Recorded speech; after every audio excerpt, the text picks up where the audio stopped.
Ambassador to Russia, Michael McFaul. Let me start with you, Ambassador McFaul, because I think I've been saying this for 2 weeks now. We look at the trees, we miss the forest. The forest today was the glorious testimony. Fiona Hill was like a warm knife cutting through cold butter in terms of laying bare that she was there as an advocate for U.S. national security, U.S. national security policy, and the defense of an American ally who was threatened by Russia, and what she described there as a political errand, a campaign being run for Donald Trump for domestic political purposes, a devastating corroboration of Sondland's testimony yesterday that he was answering to Donald Trump when it came to the extortion campaign of asking for those investigations before military aid and a meeting would be granted.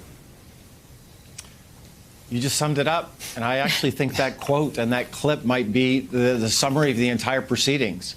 It just captures in a minute what was going on here. There was one policy towards Ukraine, and Fiona Hill is the top White House advisor on Ukraine, all of Europe, but especially Ukraine, there for 2.5 years working for President Trump, running that play, and sat next to it is this, what you call it, domestic political errand that Ambassador Sondland and the other people, the three amigos, are running next to it. And it has everything to do with President Trump's re-election efforts. Now, the story starts earlier. I want to remind everybody, right? The forest from the trees. The story starts months earlier when Mr. Giuliani shows up engaging with Ukrainians to try to seek an investigation, interacting with this corrupt prosecutor general, Mr. Lutsenko. And that fails. Remember, it fails because a new president is elected, President Zelensky.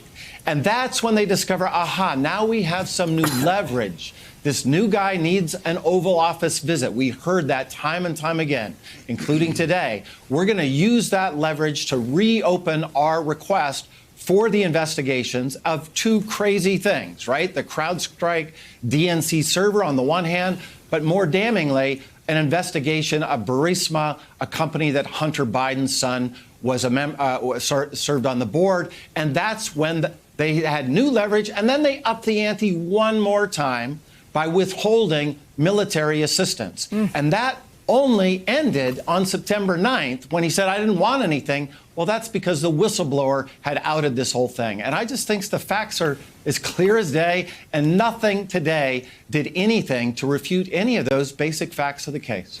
Hey there, I'm Chris Hayes from MSNBC. Thanks for watching MSNBC on YouTube. If you want to keep up to date with the videos we're putting out, you can click subscribe just below me, or click over on this list to see lots of other great videos.